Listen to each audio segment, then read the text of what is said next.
If you struggle with making dark trap melodies, or you kind of understand the process behind it, but for some reason your melodies still come out sounding boring, I have the perfect workflow for you. The process that I'm going to demonstrate to you is going to show you how to make amazing, interesting dark trap melodies, even if you're just using something as simple as a 1 to 2 chord progression. So without too much more talking, let's get into the learning. So the first thing we want to do is begin with our chord progression, which is going to be the outline for everything that we put together. This would be the 1 in C sharp minor, and then we can just build an accompanying chord.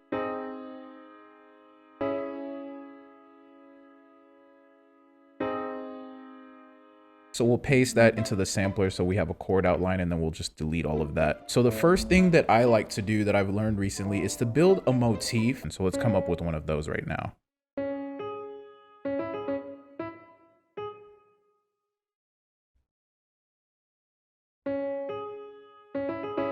So what we can do is just duplicate that over and then use the same motif, but just match up the notes as the progression changes.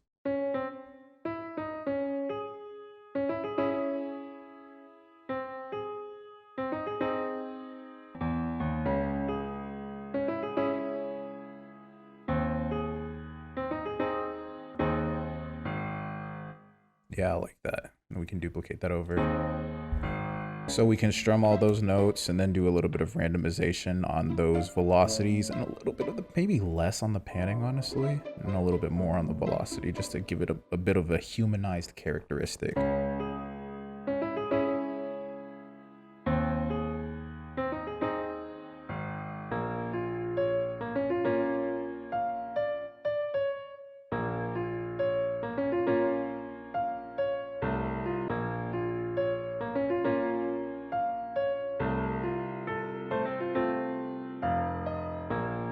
So the next part of this is getting into sound selection, and we're going to use actual sounds to build out the rest of our melody. So far, this piano has been used as an outline. So I want to go for a kind of like ambient pad kind of thing with a little bit of synthetic like texture in there. So let's see what we can do.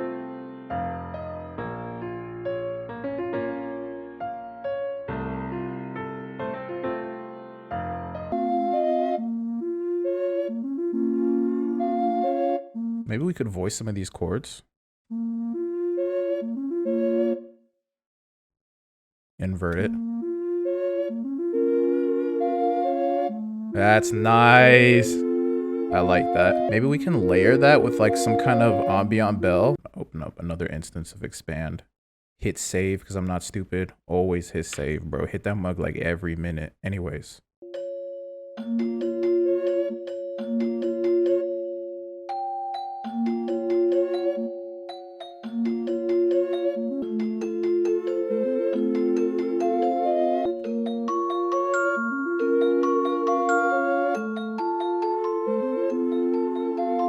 Cool, so let's add some bass.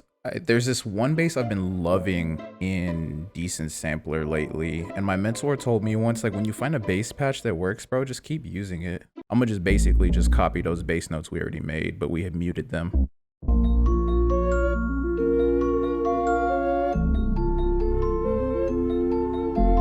And this brings us to another step in the process that I've developed for turning like pretty simple, like dark chord progressions into things that are really interesting melodic textures. Is like, I'll probably mute the bass when I do this, but I'll like just kind of export the entire melody. Well, let me save. It's always a good idea to save before you render anything to wave, because VSTs tend to crash when you do stuff like that. And then I'll just like manipulate this somehow. So a basic way to do that, like we could pitch this up first and foremost.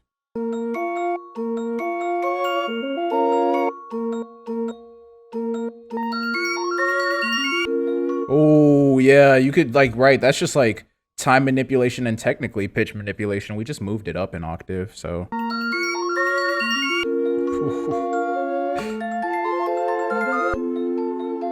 So next we can come to the 14 drum kit and we can add some textures and stuff like that. And then we can add these birds chirping, just like a birds chirping texture. By the way, 14 drum kit, 100% free. Get it in the link in the description below. It's a banger, and we update it for life. We're already on V2, but you got to get V1 before you can get V2. V2 gets emailed out to the list once or twice a week. So leveling and EQ are pretty much the most important things here.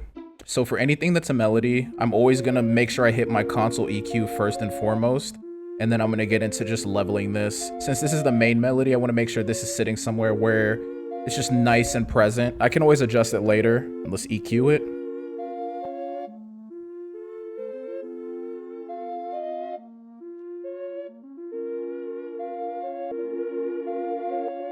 And then I'm gonna unroute that from the master and send it to a melody bus. And I'm gonna grab a melody bus preset from the centerfold drum kit.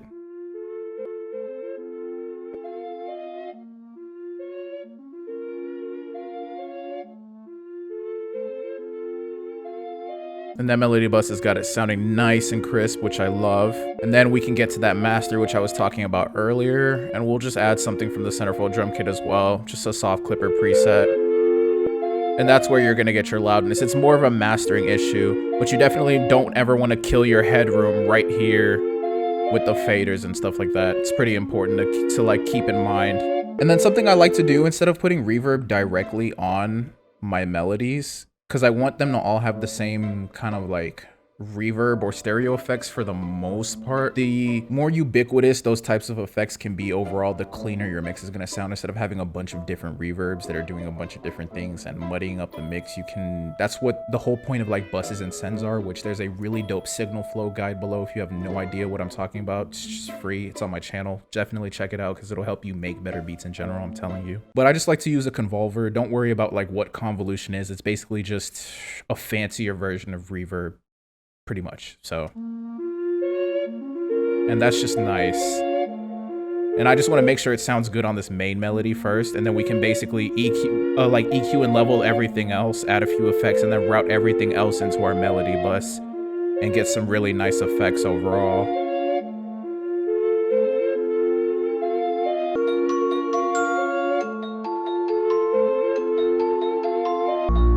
We'll create a drum bus to route our bass to.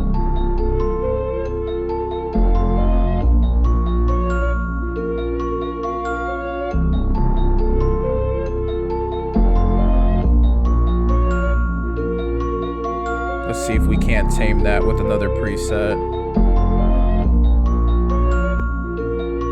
And this is pretty simple. You could build this yourself. So this is the one where it's going to be interesting. I'm going to add a lot of reverb to this because I want it to sound like a pad.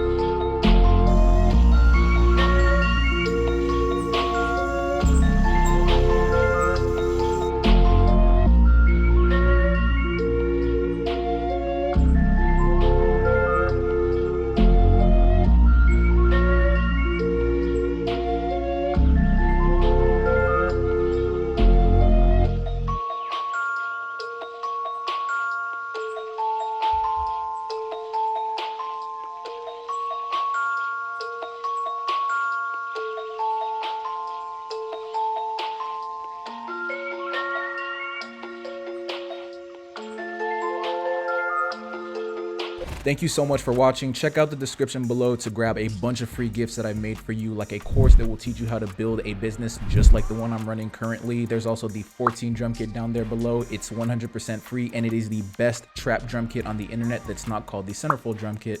That one's the best, and you can check out the landing page below if you want to learn just a bunch more about that.